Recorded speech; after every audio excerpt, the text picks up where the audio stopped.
your home. And I think this 10-minute rule motion coming so soon after the statement that we've just had from my friend from Harrow highlights the importance of those who are willing to speak up and highlight wrongdoing this year. So I would like, potentially on behalf of the House, if they'll indulge me, to thank those people who have the bravery to stand up, say there is wrongdoing, and put themselves at risk. I also, Madam Deputy Speaker, want to pay a very short and small tribute to my immediate predecessor in this place, Jo Gideon, who now serves as the chairperson of Whistleblowers UK. She did a lot in this House to progress this issue, and it is testament to her that there has been progress in the last Parliament, and I hope that we can continue it in this place. Madam Deputy Speaker, I'm grateful to the Government for the work that they have been doing on improving current arrangements for whistleblowing. The Duty of Candour Bill that has brought forward, which will place on our public servants the requirement to speak out and tell the truth when investigations happening, is an important part of shining the light on some of the dark recesses of our public sector when things go wrong. I'm also grateful to the Government for recognising that whistleblowing can be an important way when it comes to sexual harassment and the work they're doing on the Employment Rights Bill. But, Madam Deputy Speaker, the whole purpose of whistleblowing is to try and prevent things happening in the first place. And all too often, we end up in circumstances and situations where something terrible happens. Somebody stands up and gives evidence as to what has happened. And then, as we've heard over many hours of debate in this place, it costs an awful lot of public money then to redress the wrongdoing that has happened. And in that circumstance, it is costing taxpayers huge amounts of money by not having in place an effective and efficient whistleblowing system that is available to anybody who sees wrongdoing. And, Madam Deputy Speaker, currently, the framework for whistleblowing in this country is very much looked at through the lens of employment law. If you are only technically considered a whistleblower if you are employed by the organisation or have a contractual relationship with the organisation to which you are making a disclosure. Will my honourable friend give way on that point? Not in a 10-minute rule. No, I do apologise. What that means is that the remedy and the redress that is available to the whistleblower normally ends up in an employment tribunal, which is an entity for which the redress then looks at the occupational and work-related loss the individual has suffered, and not necessarily some of the social and reputational damage that they suffer as a result of being the person to stand up and speak out. And we all know that standing up and speaking out is so important, Madam Deputy Speaker. We install it in new members of this place when we arrive here. We are told if we see something, it is a duty for us to say something. Anyone who travels on a train will hear the "see it, say it, sorted" slogan. But actually, in life, too often, if people see something, saying something about it is a risk that is just too far. They make a disclosure about their workplace and suddenly they're put on gardening leave. They find themselves in a situation where they're labelled as the troublemaker in the organisation, and then they end up down an employment tribunal route. And actually, the issue itself doesn't necessarily get dealt with. So one of the aspects of this bill, Madam Deputy Speaker, that I hope the Government will consider taking forward, even if not in this bill, but in other bills that they may bring forward, is around the Office of the Whistleblower. It was supported by my party when in opposition in amendments to the Economic Crime and Corporate Transparency Bill. It has been something that has been talked about. The Honourable Gentleman from Torbay, who is no longer here, raised it in the last session about being something that would have helped us prevent some of the scandals that we've seen in this country.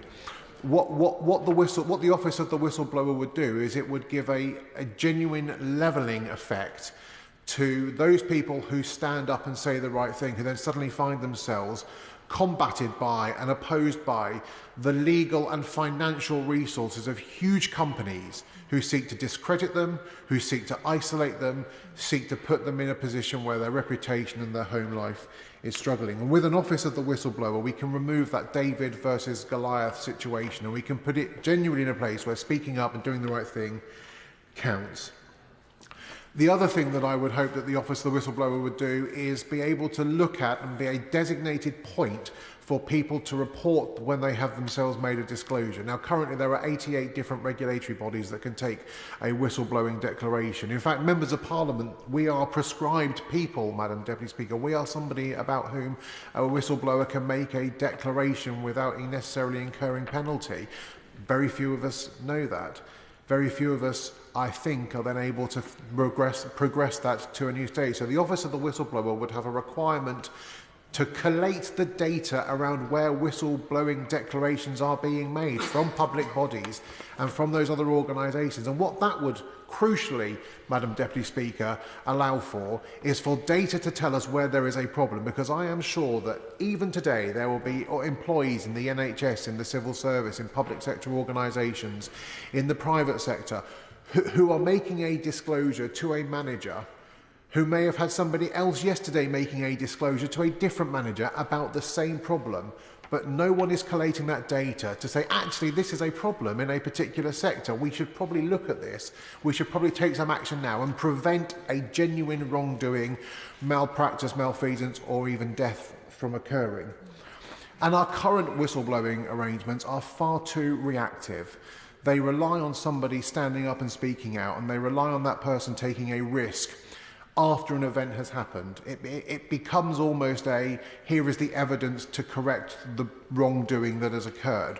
What we need to do is change whistleblowing culture in our country, Madam Deputy Speaker, so that when something is happening and we see it, or somebody else sees it, they feel compelled, they feel supported to make that declaration. That's very important, because quite often, Madam Deputy Speaker, the people who are doing the wrongdoing in the first place, the people who are undertaking malpractice, malfeasance or corruption, do it because they think they can get away with it.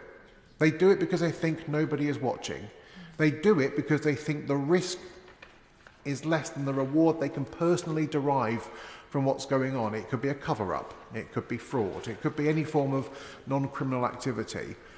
But by making it clear that we now empower individuals, citizens of the country, to stand up and make that declaration protected and supported, it will make those people who want to do the wrong thing think again, and it will prevent the millions of pounds that we have to spend in this country on redress from being spent, and we can put that to better use, Madam Deputy Speaker. So this short bill, although it has a long title, I hope will go some way to rebalancing the power in this country to those who do the right thing, to those brave souls who take on often the mighty giants in this country and allow them the opportunity and the support they need to do the right thing, knowing that we've got their backs. The question is that the honourable member have leave to bring in the bill. As many as are of that opinion say aye. Aye. Of the contrary, no. I think the ayes have it. The ayes have it. Who will prepare and bring in the bill? The Right Honourable Liam Byrne, Robin Swan, Richard Ford, Sarah Champion, Mr Jonathan Brash, Tonya Antoniazza, Dr Alison Gardner, Mr Alex Barros-Curtis, Jim Shannon, Josie Godling, Will Stone, Anna Dixon and myself. Gareth Snell.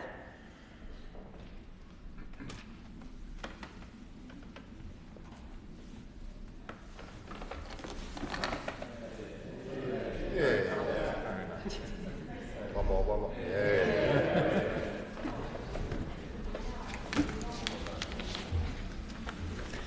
Office of the Whistleblower Bill. Second reading what day?